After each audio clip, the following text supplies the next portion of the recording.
Hello students, तो welcome back to our channel M career institute. So अब हम आपके लिए लाए हैं नया आइडिया, ठीक है, नए प्लानिंग के साथ और नए मोटिवेशन के साथ। तो अब हम स्टार्ट करने जा रहे हैं हमारे ऐप पर, खुद के ऐप पर एम करियर इंस्टीट्यूट के नाम से जो है वहाँ पर 8, 9, 10th के लिए कोर्सेज अवेलेबल हैं, जहाँ पर आपको state board, CBSE boards, olympiad सब के लिए प्रिपरेशन करवाई जाएगी।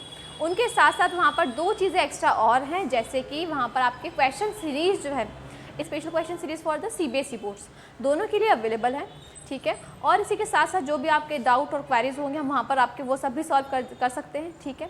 आपके ऑनलाइन क्लासेस हैं, आप वो भी ले सकते हैं, वहाँ पर आपके जो नोट्स वगैरह हैं आपको वो भी सब मिल जाएंगे। पर आपको मिलेगा कैसे ये सब आपको लेने के लिए आपको हमारे ऐप को डाउनलोड करना है, वहाँ पर स्टोर में जाना है और आपके क्लास के अकॉर्डिंग वहाँ पर आपको सारे जो भी आपका नोट्स लेना है, आप वहाँ पर आपको सब कुछ मिल जाएगा, ठीक है।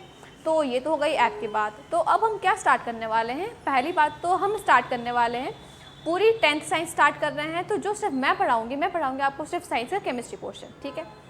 तो उसके लिए हमको करना क्या है, जैसे कि अभी हम स्टार्ट कर रहे हैं 10th की साइंस, तो उसके लिए आपको वैसे 8, 9 का बेसिक आना ही चाहिए, पर मोस्टली स्टूडेंट्स को नहीं आता, ठीक है।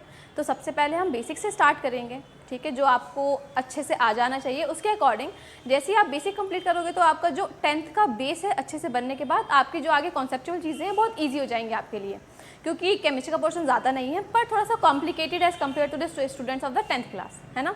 तो आपको क्या करना है, आपको जो भी हम पढ़ाएंगे उसको बस रिवाइज करना है और कॉन्सेप्ट अच्छे से बनाना है, क्योंकि अगर आप कॉन्सेप्ट नहीं बनाओगे तो आपकी केमिस्ट्री पढ़ने का कोई रोल ही नहीं है, ठीक है। तो आपको अगर कोई भी डाउट आता है, कोई भी क्वेरीज आती है, तो आप कमेंट बॉक्स में या चैट बॉक्स में आकर हमसे पूछ सकते हैं, ठीक है। और जैसा आपके अकॉर्डिंग हमको लगेगा हम वैसे वैसे चीज़ें आपको प्रोवाइड करते जाएंगे और आपके अकॉर्डिंग हम थोड़ी इंप्रूवमेंट करते जाएंगे हमारी चीज़ों में, ठीक है।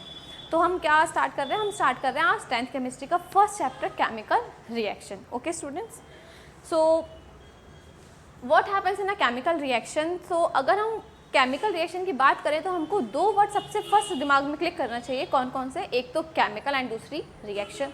तो अगर आपको ये 2 वर्ड समझ आ गए तो आप केमिकल रिएक्शन ऑलरेडी समझ जाओगे। तो अगर हम बात करते हैं केमिकल्स की, तो केमिकल्स होते क्या हैं, तो देखिए, chemicals reactive to change the chemicals in a chemical reaction are elements और कंपाउंड। सो फर्स्ट वर्ड आपने जैसे ही केमिकल की बात की, तो केमिकल एक कंपाउंड है और एलिमेंट भी हो सकते हैं। तो आपको अब ये डाउट आ रहा हो कि यार एलिमेंट क्या होते हैं, कंपाउंड्स क्या होते हैं। हमने तो सिर्फ नॉर्मल चीज़ पढ़ी है कि मॉलिक्यूल, सेम, एटॉल, ठीक है। तो हमको क्या करना है, अभी हम सबसे पहले क्लियर करेंगे एलिमेंट और कंपाउंड, देन आगे। और the chemical in a chemical reaction are element और compound, they react when they combine और ब्रोकन डाउन। तो आपको यहाँ पर 3 वर्ड्स याद रखने, कौन कौन से, कि एलिमेंट्स और कंपाउंड केमिकल्स हो सकते हैं आपके। दूसरी चीज़, वो कब, पहले वो ब्रोकन होंगे देन कंबाइन होंगे, ठीक है। अभी हम आगे देखेंगे क्या होंगे पहले, व्हेन दे कंबाइन और ब्रोकन डाउन, या तो वो कंबाइन होंगे या तो वो ब्रोकन होंगे। तो हमारे ओवरऑल केमिकल का मतलब ये भी है कि अभी तक हमने जितने भी केमिस्ट्री में चीज़ें सुनी है, चाहे मॉलिक्यूल हो, चाहे कंपाउंड हो, चाहे एलिमेंट हो, they all are the chemicals, ठीक है। यहाँ एक क्वेश्चन लिखा है, do you remember the difference between an element, compound and a substance, ठीक है। तो चलिए चलते हैं आगे। देन रिएक्शन कहाँ चला गया?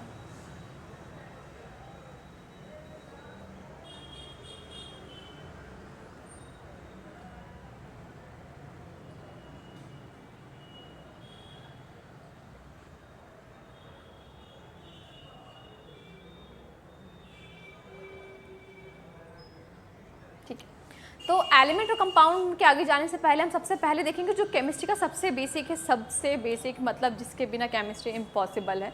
तो हम वहाँ देखेंगे। तो हम आगे बढ़ते हैं हमारे एटम की तरफ। तो एटम को आप सब जानते हैं, हमने सबने पढ़ा है कि एटम होता है, एटम होता है, एटम होता है, ठीक है। पर एक्चुअली अगर हम बात करें कि एटम दिखता कैसा है, एटम किस चीज़ों से बना है, तो हम कैसे पढ़ेंगे। तो देखिए, एटम क्या है, atom are the group of fine particles like that electron, proton, अरे यार ये तो गलत हो गया,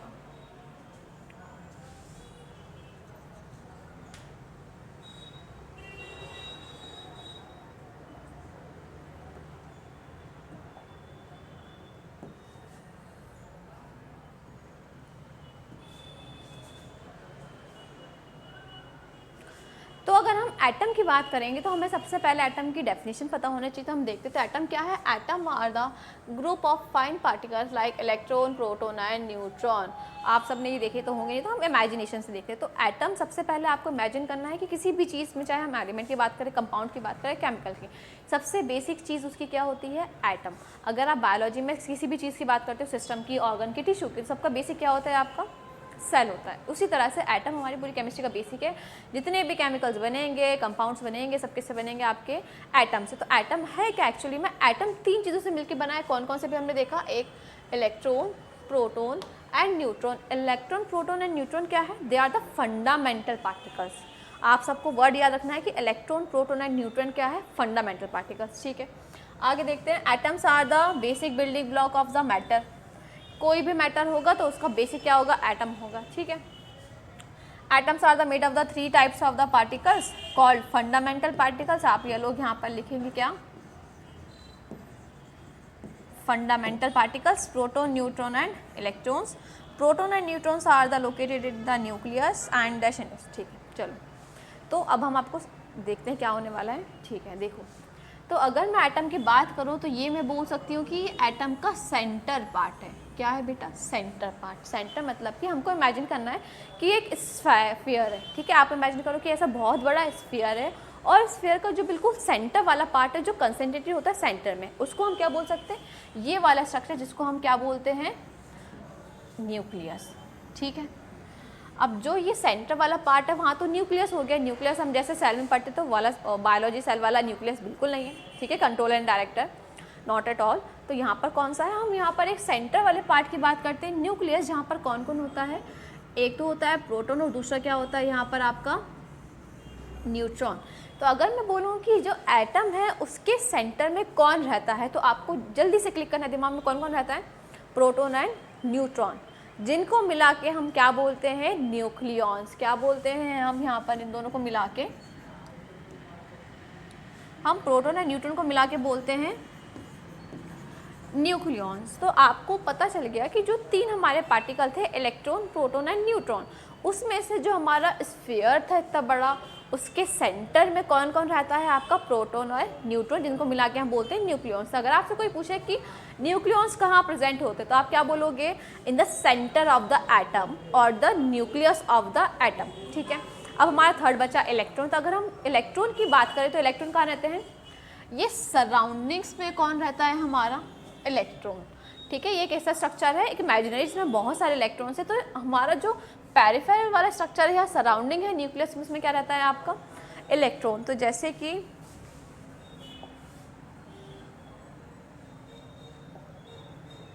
ठीक है, तो अगर मैं यहाँ पर एक डायग्राम बनाऊं तो आप उसको देखेंगे। ये हमने बनाया एक स्फीयर, ये इसका हो गया सेंटर वाला पार्ट, ये क्या हो गया आपका सेंटर वाला पार्ट। तो ये जो सेंटर वाला पार्ट है इसमें कौन रहता है, न्यूट्रॉन और प्रोटॉन। तो ये जो सेंटर वाला पार्ट है कौन कौन हो गया इसमें, न्यूट्रॉन और प्रोटॉन। अब जो ये हमारा सराउंडिंग है, तो सराउंडिंग ऐसे कम्प्लीटली फिल तो होती नहीं है, यहाँ कुछ ऐसी शेल्स होती हैं।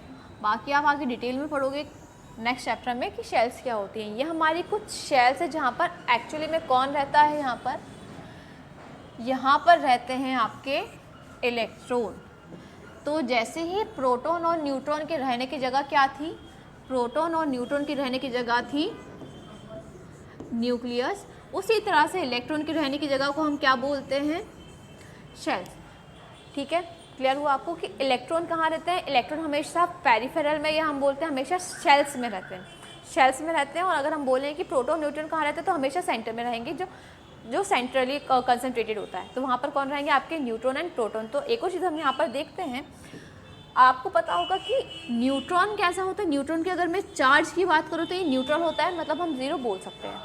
अगर हम प्रोटॉन की बात करें तो चार्ज की क्या होता है, पॉजिटिव होता है। क्या होता है बच्चों, पॉजिटिव। तो हमको न्यूट्रल चार्ज मिल गया, पॉजिटिव चार्ज मिल गया कि अगर प्रोटॉन है तो कैसा होगा, वो पॉजिटिव, पी से प्रोटॉन, पी से पॉजिटिव। ठीक है, अब एक ही चार्ज बचता है इलेक्ट्रॉन। तो इलेक्ट्रॉन होता है ये नेगेटिव। तो आपको अगर क्लियर हुआ तो यहाँ पर तीनों के चार्ज हो गए, एक हो गया प्रोटॉन, न्यूट्रॉन और electron. Electron is negative, proton is neutral and neutron is neutral and the proton is positive.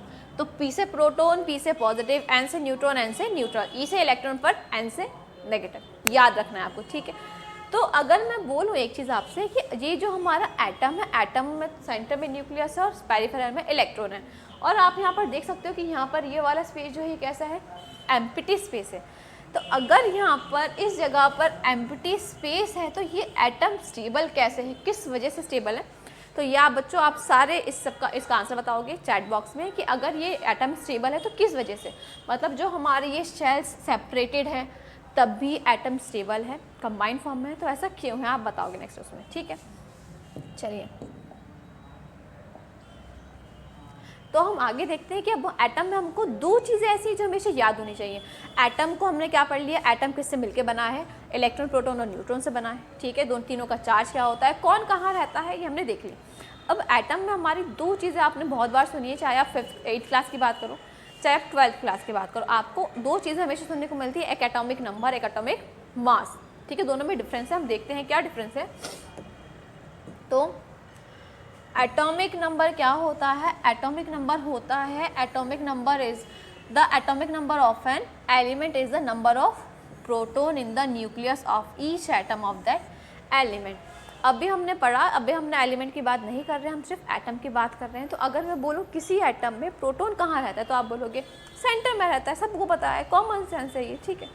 तो जो वो प्रोटॉन का नंबर होगा, जैसे हमारे एलिमेंट वेरी करते हैं, hydrogen, helium, nitrogen, oxygen, sulphur, इन सब में एक अलग अलग नंबर होता है, आपने देखा होगा, तो वो हमारा एटॉमिक नंबर होता है। हम उसको रिप्रेजेंट किससे करते हैं, Z से रिप्रेजेंट करते हैं। तो जो Z है क्या रिप्रेजेंट करता है कि किसी भी एटम के अंदर कितने नंबर ऑफ प्रोटॉन है। सपोज जैसे मैंने बोला ऑक्सीजन, ऑक्सीजन में मैंने बोला Z जो है आपका कितना होता है यहाँ पर 8, तो ये जो नंबर 8 है, ये जो 8 नंबर है क्या रिप्रेजेंट करेगा, 8 रिप्रेजेंट करेगा द नंबर ऑफ प्रोटॉन, या फिर आप बोल सकते हैं positive charges in the atom और एलिमेंट। सबका अलग अलग होता है, ठीक है, सब में वैरी करता है। जैसे ऑक्सीजन का 16 है तो नाइट्रोजन का 7 है, ठीक है, हाइड्रोजन का 1 है, ठीक है। इस तरह से आपको देखना पड़ेगा कि सब में अलग अलग होता है, ठीक है।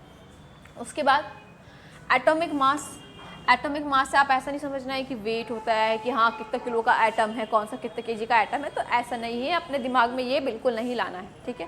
आप अभी केमिस्ट्री पढ़ रहे हो तो आपको ऐसा तो बिल्कुल नहीं सोचना है कि अगर मैंने बोला कि एटॉमिक मास 16 है किसी का तो आप क्या बोलोगे 16 kg, ऐसा नहीं करना है, ठीक है। तो हम यहाँ देखते हैं कि atomic mass is the sum of masses of the proton and the neutron and electrons in an atom. जो एटॉमिक मास है वो क्या क्या है, वो सम होता है, जो भी हमारे फंडामेंटल पार्टिकल्स है उसका मास का सम होता है, और वो हमारा क्या हो जाएगा एटॉमिक मास। इसको आप याद रखेंगे किससे रिप्रेजेंट करते हैं, ए से रिप्रेजेंट करते हैं, ठीक है। चलिए तो अब मेरे यहाँ पर एक क्वेश्चन है, हमने पढ़ लिया कि सारे एटम के पास इलेक्ट्रॉन होता है, प्रोटॉन होता है, न्यूट्रॉन होता है, पर एक ऐसा एटम है जिसके पास प्रोटॉन नहीं होता है, ठीक है, जिसके पास प्रोटॉन नहीं होता है। तो आपको वो बताना है कि ऐसा कौन है जिसके पास प्रोटॉन नहीं होता है, ठीक है। चैट बॉक्स में बताएंगे आप सब। तो हमारे आगे बढ़ते हुए हमारा एटम हो गया। अब एटम से हमने 3 चीज़ें देखना है, एलिमेंट, मॉलिक्यूल्स, कंपाउंड्स, ठीक है। तो अगर मैं एलिमेंट की बात करूं तो an element is a pure substance that made of only one type of atom. Element वो होते हैं जो सिर्फ वन टाइप के एटम से मिलके बनते हैं, ठीक है। नेक्स्ट, ठीक है। उसके बाद there are over 100 known elements each with its own unique property. मतलब जो भी हमारे एलिमेंट है यहाँ पर 100 से ज़्यादा नोन एलिमेंट है, मतलब 100 से ज़्यादा मतलब कि हमारे पीरियडिक टेबल में 118, 120 जितने भी हैं उसमें से हमारे 100 तो नॉन एलिमेंट है। मतलब हम सब जानते हैं उनमें कि 100 एलिमेंट्स कौन से हैं और सबकी यूनिक प्रॉपर्टी है, उसी को हम बोल देते हैं एलिमेंट, और सेम टाइम के एटम से मिलके बनते हैं। तो ये जितने सारे हैं यहाँ पर पीरियडिक टेबल में, इनको भी हम एलिमेंट बोल सकते हैं। जैसे मैंने बोला कि बेरिलियम एक एलिमेंट है, मैग्नीशियम भी है, कैल्शियम, स्ट्रोंशियम, बैरियम, ये सब एक एलिमेंट के अंदर ही आते हैं, ठीक है। तो इन सब की एक यूनिक प्रॉपर्टी है। आप ऐसा नहीं बोल सकते कि जो हाइड्रोजन की प्रॉपर्टी है वही हमारी नाइट्रोजन की प्रॉपर्टी होगी, जो कैल्शियम की है वो एल्यूमिनियम की होगी, सब वैरी करेंगे। तो ठीक है, आपको पता होना चाहिए कि एलिमेंट क्या है। जो हमारे सिंगल एलिमेंट है जिनको हम ब्रेक भी नहीं कर सकते, वो हमारे क्या हो जाएंगे, एलिमेंट। नेक्स्ट, अब हम बढ़ते हैं मॉलिक्यूल्स। तो मैं एक आपको यहाँ पर हायरार्की बता देती हूँ जो आपके काम आएगी। हमको याद रखना है atom combine to form molecule, molecule combine to form compound. हमको बेसिक 3 सीक्वेंस याद रखना है, एटम, मॉलिक्यूल एंड कंपाउंड.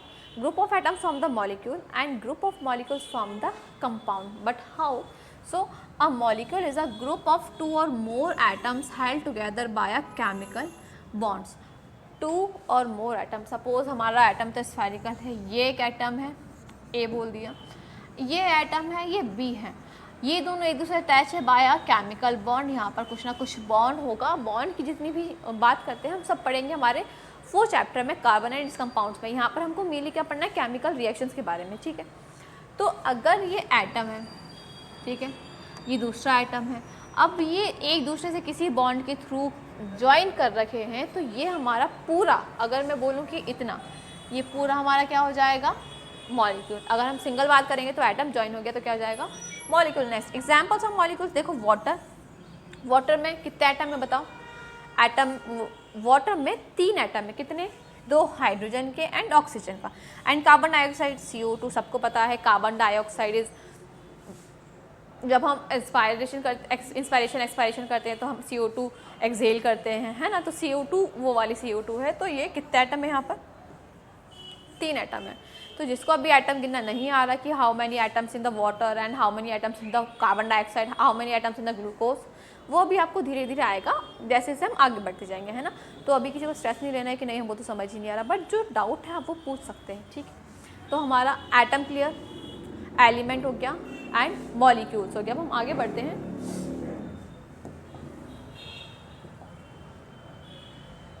अब आते हैं हम कंपाउंड्स. तो मैंने बोला था कि आपको एटम, एटम से मॉलिक्यूल, मॉलिक्यूल से कंपाउंड. तो group of atom is called molecule, group of molecule is called compound. Simple. तो हम क्या बोलेंगे, a compound is a pure substance made up of 2 or more different element which is chemically bonded together. चलो कभी पढ़ लेंगे. तो हमारा कहने का मतलब क्या है कि जब 2 से ज़्यादा, जैसे अगर मैं बोलूँ A, तो ये हो गया A एटम, ठीक है. पर अगर मैंने A और A को जोड़ दिया तो ये मेरा क्या बन गया, मॉलिक्यूल. पर अगर मुझे कंपाउंड बनाना है तो कंपाउंड में ज़रूरी नहीं है कि सेम टाइप ऑफ एलिमेंट हो. सपोज तो मैंने क्या कर दिया, मैंने यहाँ पर A जोड़ दिया, B जोड़ दिया, C.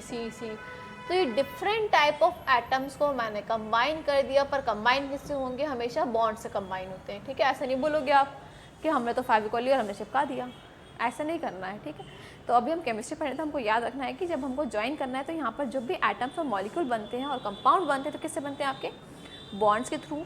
अब चाहे वो केमिकल में से कोई सा भी बॉन्ड हो, आयनिक बॉन्ड हो, कोवेलेंट बॉन्ड हो, ठीक है, कोऑर्डिनेट बॉन्ड हो, मेटेलिक बॉन्ड हो. तो बॉन्ड्स की जितनी भी क्लासिफिकेशन है हम पढ़ेंगे 4 चैप्टर में, तो उसको आपको भी ब्रेक करके रखना है. ठीक है, उसके बाद तो हमने क्या बोला कि ये सिंगल एटम था. एटम, एक से ज़्यादा एटम ने क्या बना दिया, मॉलिक्यूल. फिर एक से ज़्यादा मॉलिक्यूल ने, या फिर हम बोल सकते हैं डिफरेंट एटम्स ने बॉन्ड के थ्रू ज्वाइन होकर क्या बना दिया, आपका कंपाउंड. आगे देखिए, examples of the compound include table salt NaCl सब खाते हैं, पता है सबको, जो हम खाने में नमक खाते हैं, this is NaCl, common salt. ठीक है, table salt. And sugar C12H22O11. अब सब सोचोगे यहाँ पर तो ग्लूकोज तो है ही नहीं, क्योंकि सब मोस्ट कॉमन एग्जाम्पल ग्लूकोज पढ़ते हैं. तो हम यहाँ लिख देते हैं C6H12O6. तो देखिए, कार्बन अलग एटम है, हाइड्रोजन अलग एटम है, ऑक्सीजन अलग एटम है, और इनके नंबर भी अलग अलग हैं. तो ये एक खुद में एक मॉलिक्यूल है, ये खुद में एक मॉलिक्यूल है, ये खुद में एक मॉलिक्यूल है. तो जब एक से ज़्यादा डिफरेंट एलिमेंट या एक से ज़्यादा मॉलिक्यूल कंबाइन हो जाते हैं through a bond, is called compound. अब कंपाउंड्स, अब मेरा एक क्वेश्चन है कि कंपाउंड्स प्योर होते हैं कि इम्प्योर. आप लोग जल्दी से चैट बॉक्स में और कमेंट बॉक्स में बताएंगे कि कंपाउंड्स आर प्योर और इम्प्योर. ठीक है, चलिए तो आगे बढ़ते हैं हम. ठीक है, अब एक छोटा सा टॉपिक है, कॉमन सा एक टॉपिक है मिक्सचर. तो हम मिक्सचर देख लेते हैं. जैसे मैंने अभी तक बोला कि अगर मुझे एटम बनाना है या मॉलिक्यूल बनाना है तो हमको क्या करना पड़ेगा, एटम से मॉलिक्यूल बनेगा, मॉलिक्यूल से कंपाउंड किससे जुड़ेगा, बॉन्ड से. पर अगर मैं यहाँ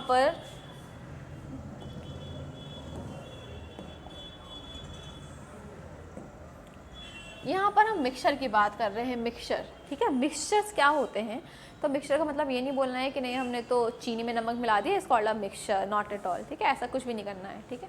अगर हम साइंस पढ़े तो हमको थोड़ा सा अपना कॉमन सेंस यूज़ करना पड़ेगा, ठीक है। अब नहीं कर सकते तो तब भी यूज़ करो, ठीक है, इट इज़ मैंडेटरी, ठीक है। मिक्सचर मतलब ऐसा है कि आप किसी दो चीज़ों को मिला रहे हो पर केमिकली नहीं मिला रहे। जैसे मैंने ग्लास में पानी लिया, पानी में मैंने नमक मिला दिया, तो जो मैं सिर्फ ये मिला रही हूँ इसको हम बोल देंगे मिक्सचर, ठीक है। देखो क्या लिखा है, a mixture is a combination of 2 और more substances that are not chemically bonded together. Not chemically bonded together का मतलब ये है कि ऐसा नहीं है कि मैंने पानी में नमक डाल दिया तो पानी और नमक आपस में चिपक गए थ्रू अ कोवेलेंट बॉन्ड या कोऑर्डिनेट बॉन्ड, ऐसा नहीं है। सिर्फ हम जो नॉर्मली मिक्स कर रहे हैं किसी भी चीज़ को या कंबाइन कर रहे हैं उसको हम क्या बोल देंगे, मिक्सचर। वहाँ पर 2 सब्सटेंसेज भी हो सकते हैं, 3 सब्सटेंसेज भी हो सकते हैं और उससे ज़्यादा भी हो सकते हैं। तो आपको क्या रखना है, अभी तक की अगर मैं बात करूँ कि हमने क्या पढ़ा, तो हम देख सकते हैं, हमने सबसे पहले देखा कि केमिकल क्या होते हैं। केमिकल में हमको क्या दिखा, केमिकल में हमने क्या बोला कि केमिकल में एटम होना ज़रूरी है। एटम से हमको क्या मिलेगा, मॉलिक्यूल, मॉलिक्यूल से क्या मिलेगा, कंपाउंड्स, और कंपाउंड्स में हमको मिक्सचर तो नहीं मिलेगा पर हम यहाँ मिक्सचर बना सकते हैं पर जो केमिकली नॉन बॉन्डेड हो। एक वर्ड याद रख लो आप मिक्सचर्स में, केमिकली नॉन बॉन्डेड, बाकी आप कुछ भी लिखो सब सही है, ठीक है। अब एटम से हम यहाँ एलिमेंट बोल सकते हैं, मैंने कहा था कि जो एलिमेंट है वो एटम ही है, जो आपके सिंगल सिंगल से हाइड्रोजन, हीलियम, नाइट्रोजन, ये सब क्या है, एलिमेंट भी बोल सकते हो आप इनको, एटम भी बोल सकते हो। तो इतना सभी को क्लियर है क्या, इसमें कुछ भी डाउट है क्या, नो। चलिए आगे बढ़ते हैं हम।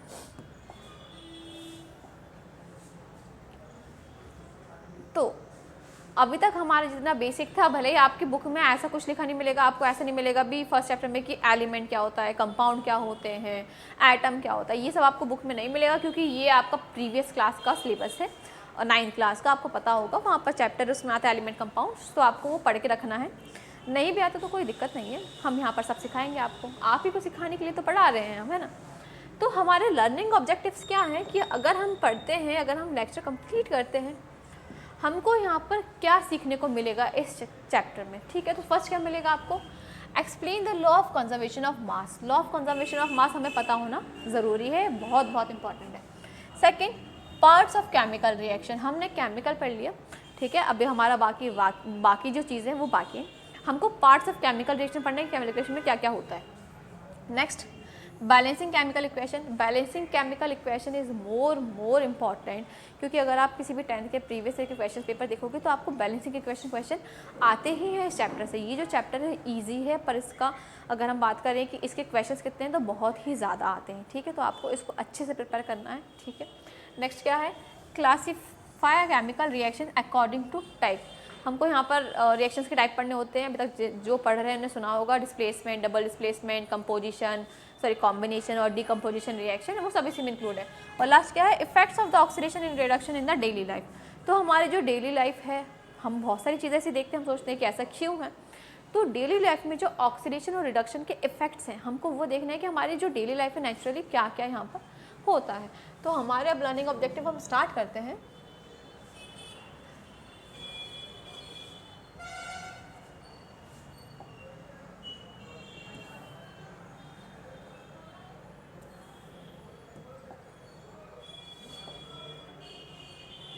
ठीक है, चलिए। तो अब हमारे जो हमने बोला था कि हमको केमिकल रिएक्शन पढ़ने के लिए हमारे 2 टर्म क्लियर होने चाहिए, first is chemical and the second is reaction. तो अगर मैं केमिकल्स की बात करूँ तो केमिकल क्या होते हैं,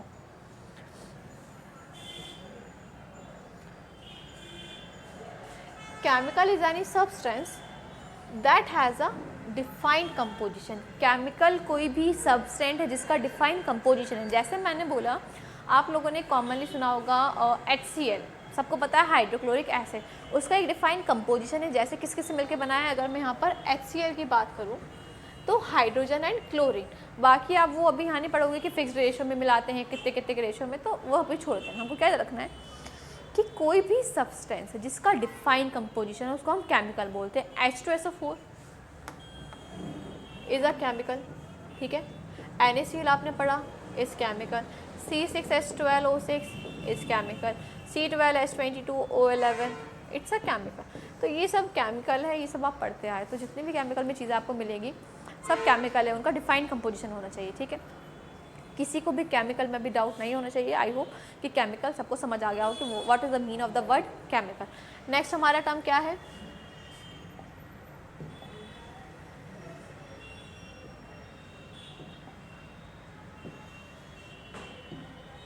नेक्स्ट हमारी रिएक्शन है। तो यहाँ पर आपको बहुत सारा लिखा दिख रहा है, तो ऐसा स्ट्रेस नहीं लेना है। मैंने यहाँ पर 3 इक्वेशंस लिखे हैं, 1 2 3 सॉरी 3 रिएक्शंस 3 डेफिनेशंस लिखी हैं। तीनों में से जो आपको अच्छा लगे, आपको जो सबसे बेस्ट लगे समझने में, आप वो लिख सकते हो, ठीक है। तो अगर मैं फर्स्ट स्टेप की बात करूँ, और रीअरेंजमेंट ऑफ द एटम्स और molecules of 2 or more substances that come into contact with each other resulting in the formation of 1 or more new substances।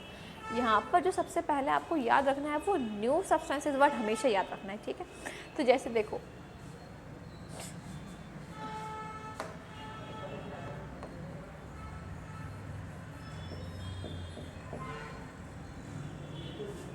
Chemical reaction में हमारा जो यहाँ पर दिख नहीं रहा, यहाँ पर A+B से बनेगा C+D। ये जो यहाँ पर लिखा है इसका इम्पोर्टेंस क्या है, देखो ये जो एरो है, एरो इज़ इम्पॉर्टेंट। एरो की ये लेफ़्ट साइड आपको जो भी कंपाउंड मिलता है इसको हम बोलते हैं रिएक्टेंट। क्या बोलते हैं? रिएक्टेंट। एरो के लेफ़्ट साइड सपोज़ ये एरो है, तो इसके यहाँ पर जो भी आपको मिलेगा वो क्या हो जाएगा? हमारा रिएक्टेंट। एरो के साइड क्या मिलेगा हमको? प्रोडक्ट।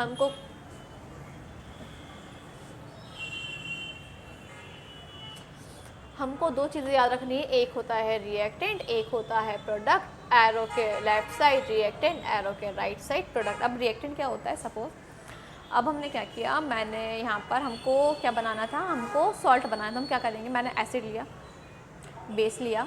इमेजिन करो आप, लेफ्ट साइड आपके एसिड है, बेस है। जब हम एसिड और बेस को मिलाएंगे तो हमको क्या मिलेगा? इस साइड सॉल्ट और वाटर। तो अगर हमारा रिएक्टेंट साइड में ये एसिड होगा, ये बेस होगा, तो हमको जो नया सब्सटेंस है क्या मिलेगा? Salt and water. तो ये जो एसिड और बेस होगा ये हमारे क्या हो गए? रिएक्टेंट। और सॉल्ट और वाटर क्या हो गए? हमारे प्रोडक्ट। तो रिएक्शन का मेन मतलब क्या है कि जो भी हमने सब्सटेंसेस लिए हैं उससे कुछ नया बने। नया मीन्स कि जो हम रिएक्टेंट ले रहे हैं वो आपको प्रोडक्ट में नहीं मिलेगा, कुछ नया मिलेगा। 3 यहाँ पर डेफिनेशन लिखिए, तीनों का मतलब सेम ही आएगा आपका, कि जो भी आप प्रोडक्ट बना रहे हो वो आपको कुछ नया सब्सटेंस बनेगा, न्यू सब्सटेंसेस।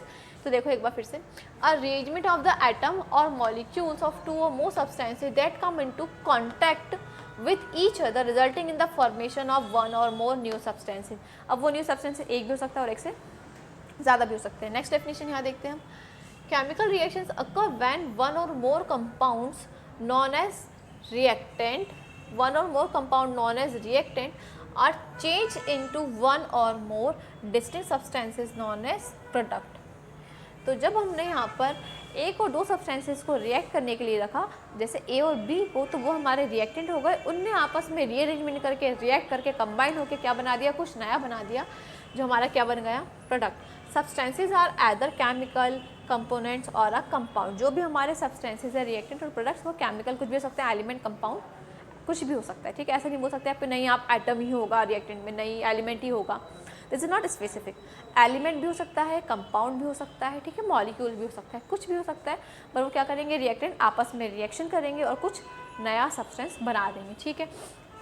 एक और डेफिनेशन यहाँ पर, breaking of bond and forming of new bond. ये इम्पॉर्टेंट है, आपको आगे चल के ज़्यादा समझ आएगी। ब्रेकिंग ऑफ बॉन्ड मतलब क्या है? देखो सपोज़ मैंने यहाँ पर कोई ए बी मॉलिक्यूल लिया, ठीक है, इन्होंने बनाया CD, ये भी हम डैश बॉन्ड रिप्रेजेंट कर रहे हैं। तो जब हम रिएक्शन करेंगे तो जो ये A और B के बीच में बॉन्ड है, ये बॉन्ड ब्रेक होगा और यहाँ पर ये वाला नया बॉन्ड बनेगा। तो इसको भी हम रिएक्शन बोलते हैं कि जो रिएक्टेंट साइड है वहाँ पर बॉन्ड ब्रेक होंगे। क्या आप ऐसा बोल सकते हो कि रिएक्टेंट साइड बॉन्ड फॉर्म होंगे? ऐसा बोल सकते हो कि आपकी रिएक्टेंट साइड नहीं बॉन्ड बन रहे हैं, A और B में बॉन्ड बनेगा तो हमारा प्रोडक्ट बनेगा? नहीं, हमको कुछ नया बनाना है। तो जो हमारा रिएक्टेंट साइड है यहाँ पर बॉन्ड ब्रेक होगा, प्रोडक्ट साइड हमारा नया बॉन्ड बनेगा। It's also called a reaction. तो अब मुझे लगता है कि शायद आपको जो हमारे दो शब्द हैं केमिकल और रिएक्शन दोनों का क्लियर मतलब समझ आ गया होगा। केमिकल मतलब कि कोई भी एलिमेंट और कंपाउंड, रिएक्शन मतलब कि जो आपस में रिएक्ट करके या तो बॉन्ड ब्रेक करेंगे या कुछ नया बनाएंगे सपोज। तो हमारा कंक्लूजन क्या है, A प्लस बी से बनेगा हमारा C plus D. This is a chemical reaction.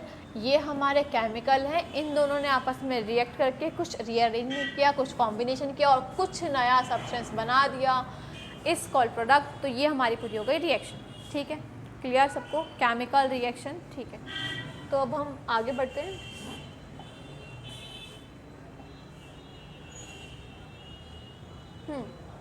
Atoms in chemical reaction. ठीक है, तो हमने केमिकल पढ़ लिया, रिएक्शन पढ़ लिया। अब एटम्स अगर हमारी केमिकल रिएक्शन में है तो होता क्या है। अच्छा, एक क्वेश्चन है मेरा, क्या मैं ऐसा कुछ भी बोल सकती हूँ कि यार मेरे पास कंपाउंड्स हैं पर एटम नहीं। सपोज मेरे पास एक कंपाउंड है, अभी आपने पढ़ा शुगर C12H22O11, तो अगर मैं बोलूँ इसमें एटम है तो क्या आप बोलोगे यस और नो। कोई ऐसा पर्सन है जो बोलेगा कि नो, ग्लूकोज जो हमारी टेबल शुगर है उसमें एटम प्रेजेंट नहीं है। ऐसा नहीं होगा ना, क्योंकि हमने क्या हमारा अभी तक कॉन्सेप्ट बना है कि everything is made up of atom, either element और कंपाउंड। ओके, चलो। तो अगर मैं बात करूँ कि atoms in a chemical reaction, जब हमारी ये A प्लस बी से C प्लस डी बन रहा था, तो जो हमारा ये एटम है उसका हुआ क्या एक्चुअली में, वो क्या कर रहा था। तो क्या करेंगे, दे rearrange, some atomic bonds are broken and some new ones are made। कुछ बॉन्ड्स ब्रेक होंगे, कुछ बॉन्ड्स नए बनेंगे। ठीक है, तो ब्रेक किस साइड होंगे आपको क्लिक करना है। ब्रेक होंगे हमेशा रिएक्टेंट साइड, फॉर्म कहाँ होंगे हमारे प्रोडक्ट साइड। ठीक है, उसके बाद they are neither be created, they are not destroyed. ठीक है, this is the law of conservation of mass. Atom can not be created, atom can not be destroyed. ठीक है, सो हमने क्या बोला, neither be created nor be destroyed. तो है क्या एक्चुअली में, ये है आपका mass. Mass can not be created, जैसा होता है मास और वेट में डिफरेंस है। ठीक है, वो हम आगे बताएंगे। तो mass can not be created, can not be destroyed, it can change one form to another. आपको याद क्या रखना है, law of conservation of mass. अब कैसे अप्लाई होगा ये देखते हैं। देखिए, ये A प्लस ये A प्लस बी से बना हमारा C plus D. Now everyone know this is reactant, this is sorry, अरे यार क्या चल रहा है ये। तो हमने यहाँ पर लिया A प्लस बी से हमारा बना C प्लस डी। अभी तक सबको पता चल गया होगा कि जो ये A और B है ये रिएक्टेंट और product, this is reactant and the C is the product. ठीक है, तो हमने बोला हम पढ़ रहे कंजर्वेशन ऑफ मास। तो कंजर्वेशन ऑफ मास का मतलब है कि इसमें कोई चेंज नहीं आएगा। तो सपोज अगर मैंने यहाँ पर ये 4 ग्राम लिया, ये मैंने यहाँ पर 2 ग्राम लिया। ठीक है, हमारा टोटल कितना हो गया 6 ग्राम। इतनी तो मैथ्स आती है, 2 + 4 = 6। तो ये मेरा हो गया 6 ग्राम।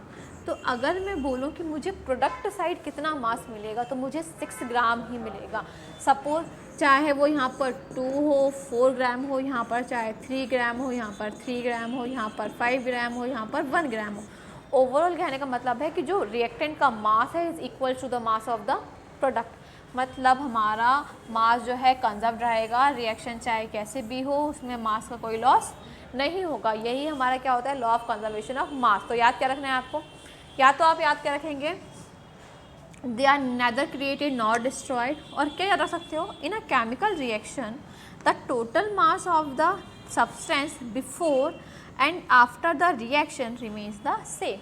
रिएक्शन के पहले, रिएक्शन के बाद। तो रिएक्शन के पहले वाला होता है रिएक्टेंट, जो आपस में रिएक्ट करके बाद में क्या बनाता है, प्रोडक्ट। दोनों का मास सेम रहेगा। रिएक्टेंट का 10 ग्राम है तो प्रोडक्ट का भी 10 ग्राम रहेगा। रिएक्टेंट का 20 ग्राम है तो प्रोडक्ट का भी 20 ग्राम रहेगा। तो ये आपको क्लियर होना चाहिए। चलिए,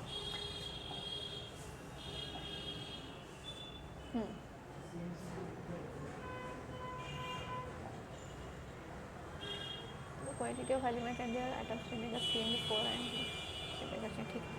तो हमने मास की बात तो कर ली, अब हमको एक और चीज़ याद रखना है, एटम। हम यहाँ पर एक बहुत इंपॉर्टेंट पॉइंट लिखा है, ये जो आप देख रहे हो ये इतना इंपॉर्टेंट है कि आपको आगे चल के बहुत काम आएगा। तो क्या लिखा है, the quantity of element and their atoms, कोई भी एलिमेंट है या उसके एटम, ठीक है, remains the same before and after a chemical reaction.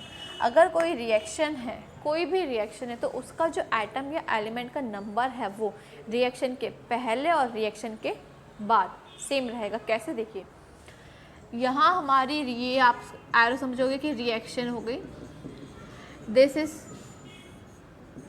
Product, और after the reaction this is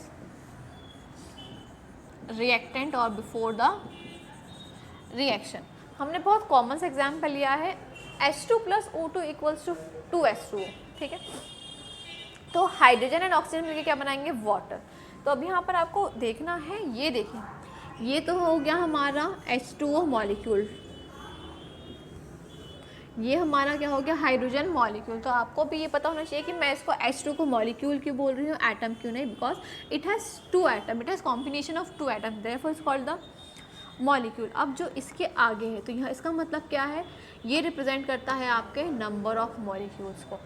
H के जो आगे है रिप्रेजेंट करेगा नंबर ऑफ मॉलिक्यूल। जैसे यहाँ पर वाटर के ये जो आगे 2 है, क्या रिप्रेजेंट करेगा, ये नंबर ऑफ मॉलिक्यूल्स। तो ये आपको क्लियर होना चाहिए कि अगर मैं पूछूं कि यहाँ पर वाटर के कितने मॉलिक्यूल, तो आप क्या बोलोगे, 2 मॉलिक्यूल्स ऑफ वाटर फॉर्म हो रहे हैं, ठीक है। नेक्स्ट क्या है यहाँ पर,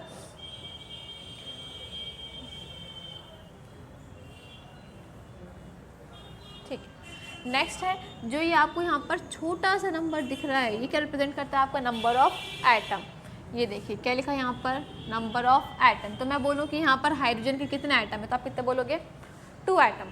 अगर इस हाइड्रोजन के कितने एटम है, तो ये आप क्या बोलोगे, 2 एटम, ठीक है। तो जो हमारे कोई भी एटम की जो नीचे लिखा होता है छोटा सा, उसको हम क्या बोलेंगे, नंबर ऑफ एटम। उसके आगे जो बड़ा सा लिखा होता है उसको हम क्या बोलेंगे, नंबर ऑफ मॉलिक्यूल, ठीक है। तो अब देखो, जैसे का इसका स्टेटमेंट अगर हम बात करें, क्या लिखा है, देखिए अगर हम इतने की बात कर रहे हैं सिर्फ, तो मैंने क्या लिखा है यहाँ पर, 2 हाइड्रोजन मॉलिक्यूल्स हैज़ 4 एटम।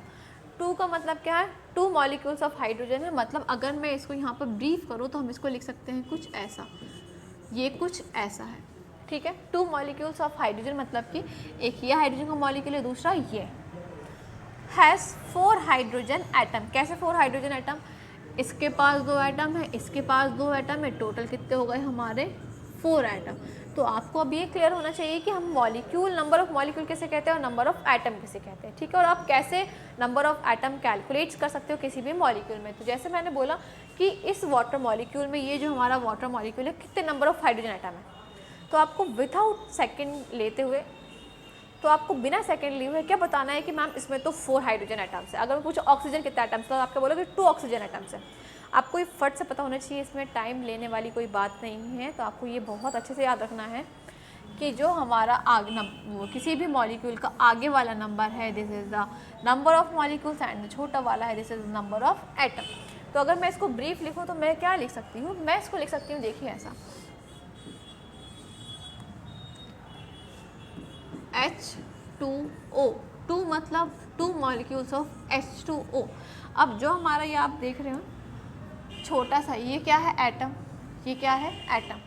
तो जो 2 हमारे मॉलिक्यूल्स, इसके पास कितने हाइड्रोजन एटम है, 4 हाइड्रोजन एटम। तो अगर मैं ऑक्सीजन पूछूं तो एक ये, तो 2 ऑक्सीजन एटम। तो अब मुझे लगता है कि शायद आपको एटम्स, नंबर ऑफ एटम्स और नंबर ऑफ मॉलिक्यूल्स आ गया होगा कि हम कैसे नंबर ऑफ एटम्स काउंट करते हैं नंबर ऑफ मॉलिक्यूल्स में। तो मैं आपको यहाँ पर एक एग्जांपल देती हूँ। चलिए, जैसे मैंने यहाँ पर लिखा है आपका टेबल शुगर C12H22O11। अब मुझे इसमें काउंट करना है नंबर ऑफ एटम, ठीक है। तो आप कैसे काउंट करेंगे, इसके आगे तो कुछ लिखा नहीं है, आगे 2 3।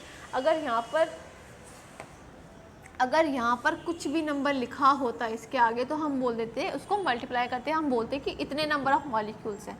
तो अभी हमें सिर्फ नंबर ऑफ़ एटम देखना है, तो हम क्या करेंगे, हम कुछ नहीं करेंगे, जो हमारे ये नीचे वाले नंबर है तीनों को प्लस कर देंगे। कैसे, 12, 22, 11, 2 2 4 4 + 1 5 2 3 3 4 45। मतलब अगर मैं बोलूँ कि यहाँ पर कुछ नहीं, मतलब 1 molecule of sugar, how many atom, 45। ठीक है, क्लियर हुआ कि अगर हम बोलें कि एक शुगर के मॉलिक्यूल में कितना एटम होते हैं, तो आपका आंसर क्या जाएगा, 45। तो अगर मैं आपसे पूछूं अब कि 2 मॉलिक्यूल ऑफ ग्लूकोज में,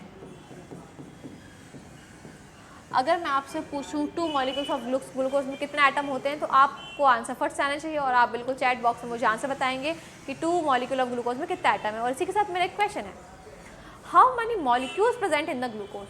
ठीक है, how many molecules present in the glucose. आप दोनों के आंसर चैट बॉक्स में जल्दी से रिप्लाई करेंगे। ओके, तो हमको अब ये क्लियर हो गया होगा। ठीक है, अब हम आगे बढ़ते हैं।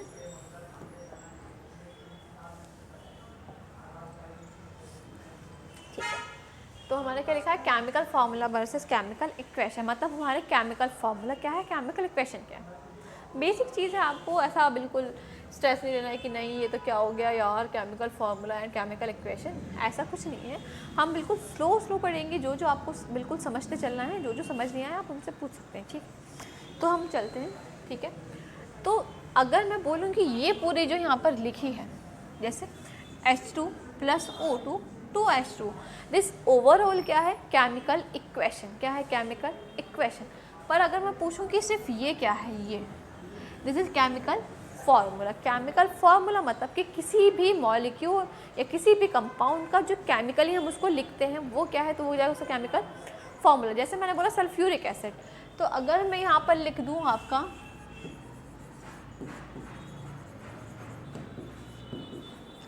सल्फ्यूरिक एसिड, तो क्या ये केमिकल फार्मूला है क्या केमिकल फार्मूला? नहीं, ये केमिकल फार्मूला नहीं है।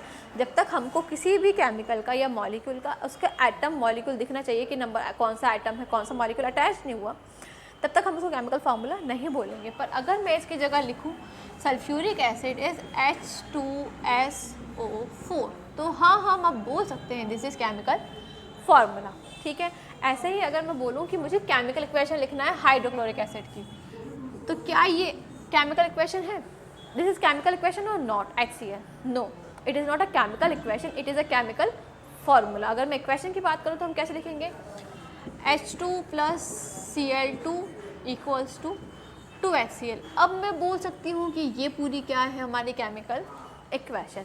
तो अब आपको डिफरेंस क्लियर हुआ केमिकल फार्मूला और केमिकल इक्वेशन में। अगर अभी आप देख के सोच रहे हैं कि मैम ये 2 कहाँ से आया, तो अभी स्ट्रेस नहीं लीजिए। अभी हमारा नेक्स्ट टॉपिक होगा बैलेंसिंग इक्वेशन। उसमें हम देख रहे हैं कि जो हमारी इक्वेशन है वो कैसे बैलेंस होती है। ठीक है, कितने मॉलिक्यूल्स आपको उसमें मल्टीप्लाई करने हैं, कितने आपको बैलेंस करना है, सब हम उसमें सीख जाएंगे। ठीक है, तो ये क्या है देखिए, an element is a pure substance and can not be broken down into a new one. अब आपके मन में एक डाउट आया। अब आप बोल रहे थे कि मैम अभी तक तो हम सोच रहे थे कि जो रिएक्टेंट होता है वो ब्रोकन डाउन होता है और प्रोडक्ट जो हमेशा कंबाइन होता है ना। तो हम यहाँ बेटा किसकी बात कर रहे हैं, हम यहाँ बात कर रहे हैं एलिमेंट की। तो अगर मैं बोलूँ कि मैंने H2 मॉलिक्यूल लिया है, तो H2 मॉलिक्यूल क्यों टूटेगा? आपको पता होना चाहिए कि जो हाइड्रोजन हमारा, पहली बात तो वो डायमर फॉर्म में स्टेबल होता है H2 फॉर्म में। दूसरी चीज़ की जो एलिमेंट्स है, एलिमेंट्स को आप ब्रोक नहीं कर सकते। ठीक है, आप कंपाउंड को ज़रूर ब्रोक कर सकते हो, मॉलिक्यूल को भी आप ब्रोक कर सकते हो, पर आप एलिमेंट को ब्रोक नहीं कर सकते। अब पूछेंगे आप क्यों, तो इसका आंसर आप खुद बताएंगे मुझे चैट बॉक्स में। ठीक है, अगर नहीं आएगा then I will tell you okay कि how why are not broken elements. ठीक है, देखो इधर, तो ये हमारा H2 है, ये हमारा O2 है, these both are the elements, इसलिए हमने इसको ब्रेक नहीं किया है। ठीक है, a compounds are combined for combination form of pure substance. Compound क्या है, ये एक H2 क्या हो गया हमारे कंपाउंड, जो किसी भी दो फॉर्म का कॉम्बिनेशन या प्योर सब्सटेंसेस का कॉम्बिनेशन है।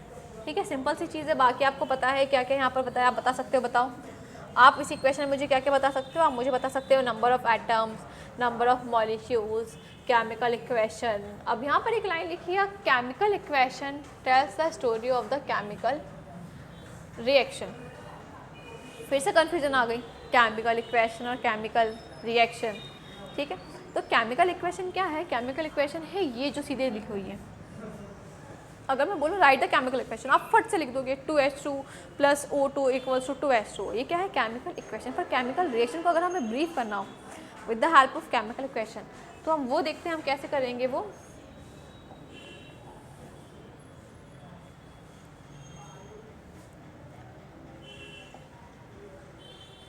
यहाँ पर एक छोटा सा पॉइंट लिखा है कि आप कैसे गाइड करोगे। अगर मुझे लिखना है chemical reaction, not a equation. Equation आपने लिख ली है पर मुझे लिखना है केमिकल रिएक्शन, तो हम कैसे लिखेंगे?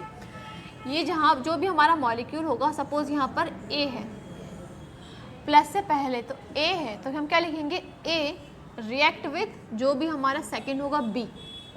हम अभी तक हमने रिएक्शन लिखी है यहाँ पर ए प्लस बी से हमारा बना सी प्लस डी, तो ये तो हो गई केमिकल इक्वेशन, ठीक है। अब मुझे बतानी है केमिकल रिएक्शन मेरी क्या है, तो मैं क्या लिखूँगी?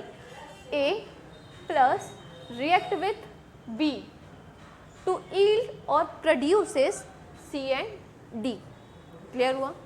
जो भी हमारा रिएक्टेंट साइड रहेगा उसमें हम लिखेंगे ए प्लस बी, या फिर हाइड्रोजन एंड ऑक्सीजन। जैसे हम एग्जांपल आपको पता है मोस्ट कॉमन ले रहे थे H2 प्लस O2 2H2O, तो आप इसमें कैसे लिखोगे? हम इसमें लिखेंगे hydrogen molecule react with the oxygen to yield or produces the two molecules of water. It's called chemical reaction. Is that clear? Okay, चलिए आगे बढ़ते हैं। ठीक, ये देखो यहाँ पर लिखी हुई है आपकी स्टोरी, एज अ स्टोरी थोड़ा सा पढ़ना समझ आ जाएगा easily. 4 atoms of the hydrogen react with 2 atoms of oxygen. They are the reactant. They yield 2 atoms of water and water is the product or the end result. ठीक है, कैसे? अब हम एक मैं आपको की पॉइंट बता देती हूँ। ऐसा नहीं करना है कि अगर आपको केमिकल रिएक्शन आती है तो आप इक्वेशन लिख लेंगे, नहीं। आपको फर्स्ट क्या सीखना है? आपको पहले यहाँ पर हमेशा क्या सीखोगे आप? केमिकल इक्वेशन लिखना। सबसे पहले आप इक्वेशन सीखोगे, उसके बाद ही आप आगे बढ़ पाओगे। जैसे मैंने बोला कि मुझे बताओ कि हमारा सल्फ्यूरिक एसिड कैसे बनता है, ठीक है। अब आपको उसके बारे में कुछ नहीं पता, ठीक है। सल्फ्यूरिक एसिड की अगर मैं रिएक्शंस की बात करूँ, right the chemical equation for the sulphuric acid, आपको पता ही नहीं है तो आप कैसे लिखोगे? तो आपको पहले सीखना है केमिकल इक्वेशन, उससे आप बनाएंगे केमिकल रिएक्शन लिखना सीखेंगे, देन उसी में हम मॉलिक्यूल्स एटम और काउंट करना, जो भी हमें रिएक्टेंट क्या है प्रोडक्ट क्या है उसी में हम देखेंगे, ठीक है। तो स्टोरी क्या लिखी है देखो, हमारी रिएक्शन क्या थी? H2 plus O2, there is 2 molecules of H2 and 2 molecules of water. अब इसको अगर देख के मैं ये लिखूँगी तो मुझे बिल्कुल समझ आएगी। अभी जब मैंने इसको रीड किया तो आपको कुछ समझ नहीं आया, पर अगर हम इससे मैं अगर इसको बताऊँ तो आप समझेंगे कैसे। देखिए 4 atoms of hydrogen, this is यहाँ पर क्या होंगे? 4 atoms of hydrogen। कैसे होंगे पता है आपको कि यहाँ पर ये 2 atoms है और 2 atoms के ये 2 molecules है, तो 2 × 2 4, ठीक है। React atoms of hydrogen react with 2 atoms of oxygen. इसके आगे कुछ नहीं है, मतलब ये वाला 2 तो ये हो गया 2 atoms of oxygen. Clear? They are the reactant, ये दोनों क्या हैं आपके? Reactant. They yield 2 atoms of water, ये क्या है? 2। आप इसको करेक्ट करेंगे, यहाँ पर 2 एटम्स नहीं, यहाँ पर 2 मॉलिक्यूल्स होगा। This is 2 molecules of water, 2 molecules of water, ठीक है। Water is the end product और द एंड रिजल्ट। वाटर क्या है? इसका एंड प्रोडक्ट और एंड रिजल्ट है। अब ये हमारी क्या हुई? पूरी केमिकल इक्वेशन की स्टोरी। तो मुझे जहाँ तक लगता है कि आपको स्टार्टिंग से क्या क्या समझ आया, हम देखते हैं एक बार।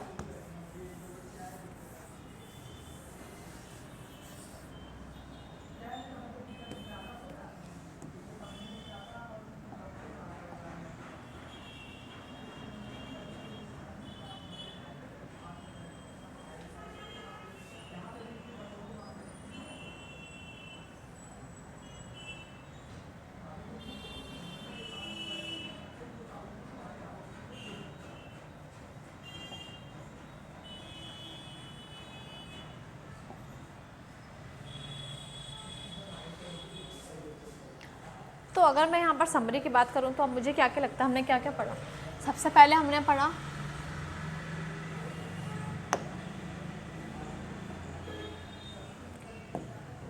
पढ़ा केमिकल रिएक्शन, ठीक है। केमिकल रिएक्शन में मैंने आपको यहाँ पर 3 चीज़ें देखी हमने। एक तो हमने सबसे पहले क्या देखा, एटम, एटम को ही हम क्या देखते हैं, एलिमेंट। उसके बाद मॉलिक्यूल, मॉलिक्यूल से कंपाउंड। फिर हमने एक छोटा सा टॉपिक पढ़ा था, यहाँ पर मैंने बोला था मिक्सचर, ठीक है। इसके बाद हमने 2 चीज़ें क्या देखी, हमने यहाँ पर 2 चीज़ें देखी, what is the chemical and what is the reaction. तो हमको यहाँ पर पता होना चाहिए एलिमेंट, एटम एक सिंगल एटम होता है, molecule group of atom is called molecule, और एक से ज़्यादा जब एटम डिफरेंट अटैच हो जाते हैं तो उसको हम क्या बोलते हैं, कंपाउंड। और जब यहाँ पर 2 सब्सटेंस नॉन केमिकल बॉन्ड, ये हम बोल सकते हैं नॉन केमिकल बॉन्डिंग से अटैच होते हैं तो इट्स कॉल्ड मिक्सचर। केमिकल में हमने बोला है जो भी एलिमेंट, कंपाउंड, मॉलिक्यूल होगा जिसका भी डिफाइंड कंपोजिशन होगा वो क्या हो जाएंगे हमारे केमिकल। रिएक्शन मतलब कि जहाँ पर कुछ ब्रोकन होगा और कुछ न्यू सब्सटेंसेस फॉर्म होंगे उसको हम बोल देंगे रिएक्शन। जैसे हमने बोला रिएक्टेंट और प्रोडक्ट। हाँ, आपको रिएक्शन में 2 टर्म आ गई होंगी, एक आपको आया होगा रिएक्टेंट, एक आ गया होगा प्रोडक्ट। और आपको ये भी क्लियर होगा कि जब हम एरो बनाते हैं तो यहाँ वाला हो जाता है रिएक्टेंट और यह वाला क्या हो जाता है, प्रोडक्ट। जब भी हमारे बॉन्ड ब्रेक होंगे तो कहाँ होंगे, रिएक्टेंट में, कहाँ फॉर्म होगा, कुछ नया प्रोडक्ट में। उसके बाद हमने क्या देखा, केमिकल रिएक्शन में हमने देखा कि नंबर ऑफ एटम्स कैसे कैलकुलेट करते हैं। तो आपको पता चल गया कि अगर मैंने यहाँ पर A लिखा है, ये 2 है और इसके आगे 4 लिखा है, तो 4 is the number of molecules and 2 is the number of atoms. उसके बाद मैंने आपको बताया कि केमिकल इक्वेशन, केमिकल रिएक्शन और केमिकल फार्मूला, हम ये तीनों चीज़ें कैसे लिखते हैं, ठीक है। तो आई होप कि अभी तक सबको सब समझ आ गया होगा, किसी को डाउट नहीं होगा। अगर होगा आपको डाउट कुछ भी तो आप हमारे चैट बॉक्स में हमसे पूछ सकते हैं। बाकी के हम फर्दर लेक्चर में ये देखेंगे कि हमारे 2 लेक्चर्स आगे और होंगे जिसमें हम चैप्टर खत्म करेंगे। First is the type of, second is the type of reaction, ठीक है। और लास्ट में जो भी हमारे एप्लीकेशन है, जो हमारे क्वेश्चन हैं, वो डिस्कस करेंगे, ठीक है। तो अगर आप चाहते हैं कि आपको टाइम टू टाइम आपको सारे लेक्चर्स प्रोवाइड हों, आप टाइम टू टाइम सारे लेक्चर्स देखें, तो आपको उसके लिए सबसे पहले इंपॉर्टेंट काम करना है, आपको ऐप डाउनलोड करना है, स्टोर में जाना है, क्लास 10th में जाना है। उसमें आपको साइंस सेक्शन में आपको केमिस्ट्री के नोट्स और PDF जो भी क्वेश्चन क्वेरीज हैं आपको सब कुछ मिल जाएगा, ठीक है। तो मिलते हैं नेक्स्ट लेक्चर में। Thank you so much.